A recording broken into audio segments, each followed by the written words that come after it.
Good afternoon, dear friends. Probably in the brochures you must have seen a different name. Dr. Laxmipathi Gowda, who was supposed to have been here this afternoon with you, is not able to participate because of some family emergency.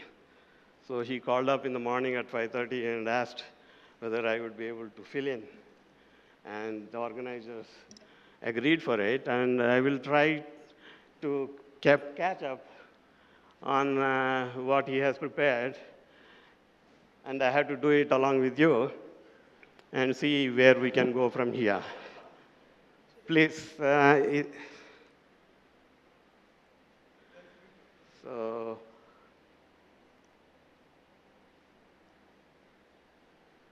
that's the title of the, we said health after you, but we'll try to do it little on the ground as well. And this is the global scenario. And we are basically, we all, it was said we are co-founders of GRSV, that is the Global Research Consultancy Ventures for Research for Development in Agriculture. And it's a non-profit organization.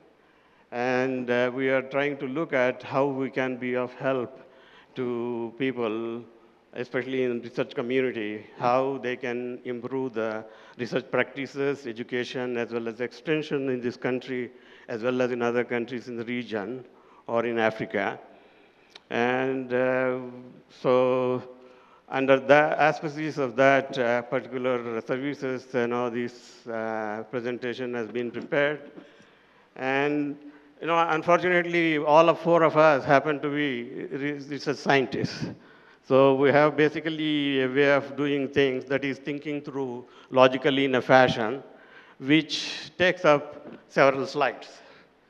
So I'm not going to go through all the slides in a very serious manner, but this gives you basically a helicopter view of agriculture and agricultural research and the needs of agriculture in the changing climate, which you must have heard and read in the newspapers what's happening to our climate.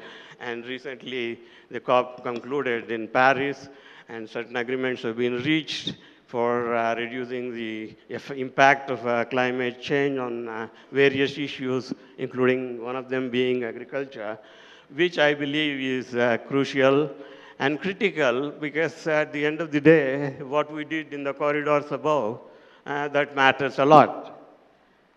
And am I going back?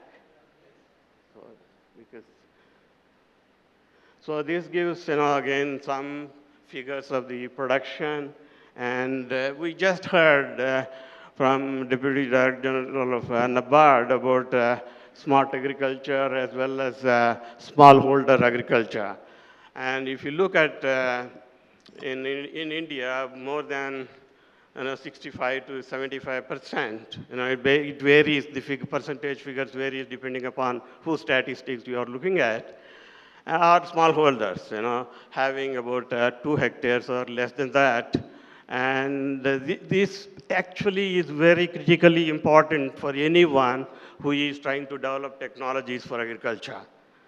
Because most of the technologies that are available are for monoculture, very large-scale agricultural systems, whereas in India, it needs to be different. And the second difference is that, even in the 2 hectares block, our farmers will be growing several different crops, and not a single crop. So there is another challenge for anybody who is trying to develop technologies for it. And the so-called smallholders are actually coming towards what we call marginal farmers. So they are basically subsistence level, trying to produce what they require and live upon it. Maybe there will be a little left for sales to make a little bit money. And most often, with the vagaries of the weather, even that may not be possible in several instances. So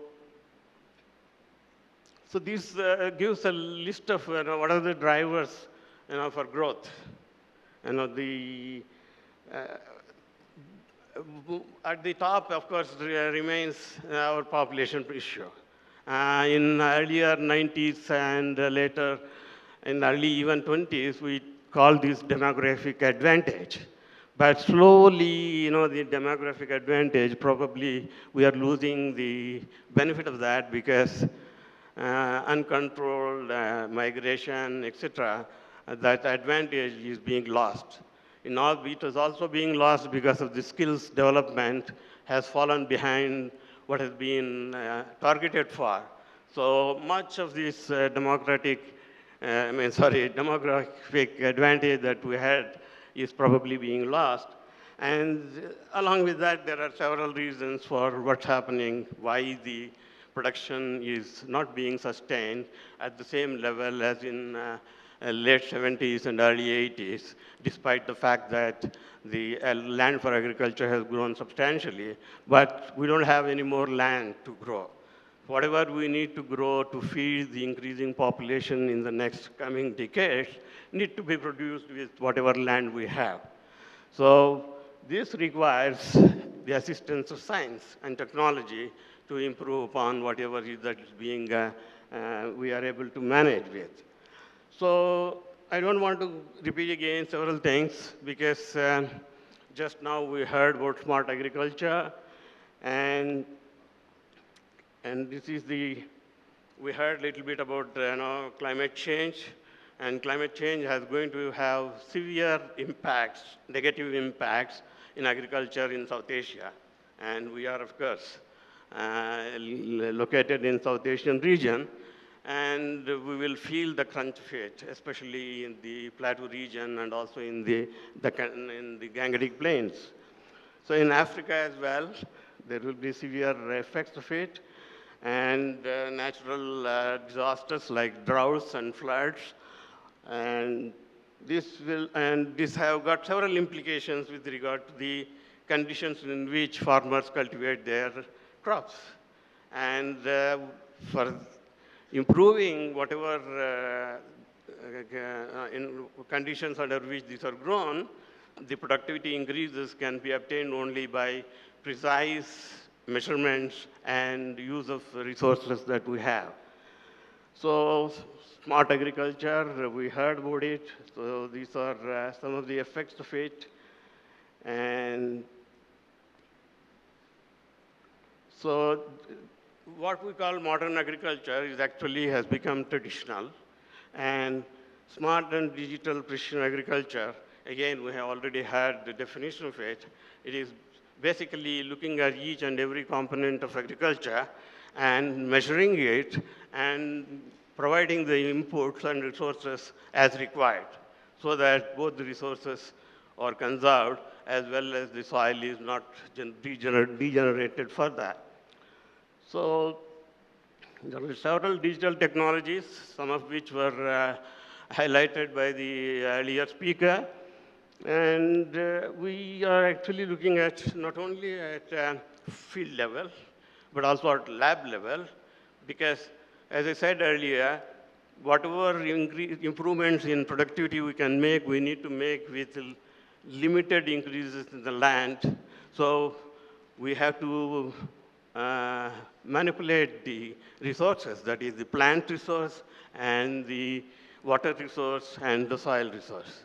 So for that, we'll require plants, genomics and phenomics, that is the phenotype. At the end of the day, how the plant looks like becomes important, and various aspects. So these are some of the examples of information technology or Internet of Things that you call can be useful in agriculture. And quite a few of them are already in operation in different countries, and a few of them in this country as well, especially at experimental level. And recently, for example, in the northeastern India, they were using what you call those things that fly in the air to monitor forests, so different species in the forest. So technology is coming there, but how fast it can catch up and how it can deal with smaller plots with multiple crops is going to be a big question for you to look at.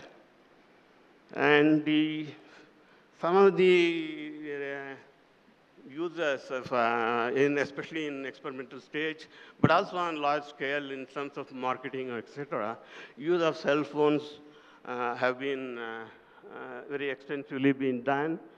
And the identification of pests and diseases by taking pictures by smartphones and sending to databases where they can identify the pests and disease and suggest remedial measures. This can also be done. And access to market, we just heard about it. And community-based internet services, which are very important if you are really want to deal at ground level. And the generic and personalized advisory services. And for example, we just heard that tablets have been distributed for accounting purposes, but they can also be used for different purposes of cultivation. And these are some of the challenges that we foresee for digital agriculture. And this is, of course, digital agriculture is linked to internet connectivity. If you don't have internet, your digital agriculture basically would fail unless you are very close to an organized agency where it can read your mobile devices and provide information that is required for better agriculture. And bias towards developed countries, large-scale farming, as I mentioned earlier.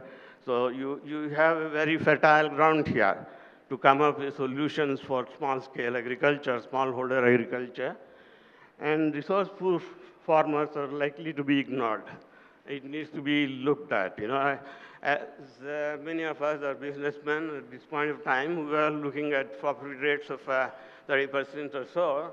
So we need to look at what will be our rate of interest on investment can come down to so that the small farmers can be helped. So a certain amount of CSR comes in here and what we can do about it. Data ownership and data privacy become important as well. And digital agriculture will not replace traditional agriculture, but it will complement, supplement whatever that is needed. Agriculture can be too complex. Hearing all this, somebody can question whether we can really go about developing information technologies and solutions for agriculture, which is such a complex one. So some future opportunities, we have listed some of them here. So we heard some of them earlier, but repetition is okay because some of you might have been a little taking a nap or something, so you can hear it again. And estimate of seasonal crop area and expected crop yields. So for example, crop cutting experiments and all that we earlier were mentioned. We require actually better tools, better procedures, processes that can actually estimate properly depending upon very small area of cutting of crops. Because sometimes these can be very spurious informations.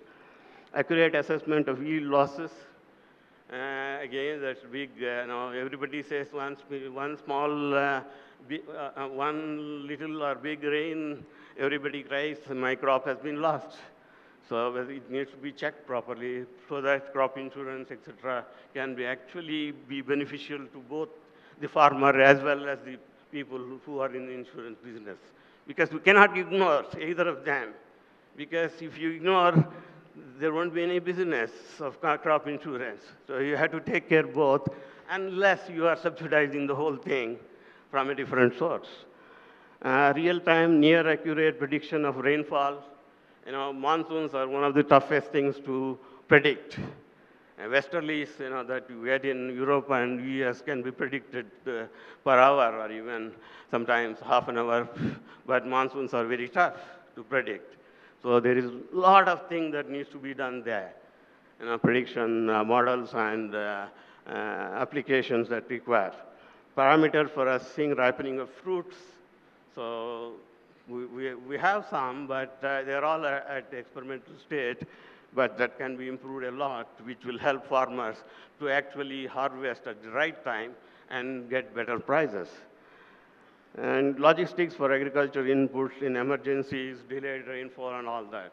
As I said, rainfall actually controls several of things that we depend upon in this country.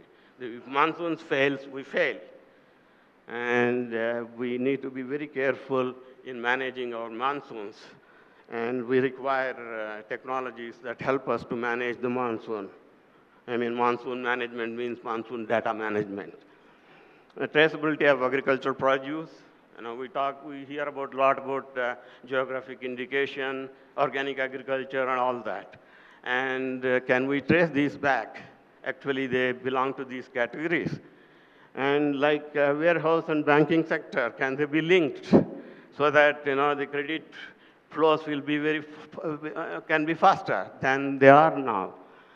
Conservation of biodiversity is people's movement, the system. We need to look at whether conservation of biodiversity can become a people's movement instead of limited to few institutions.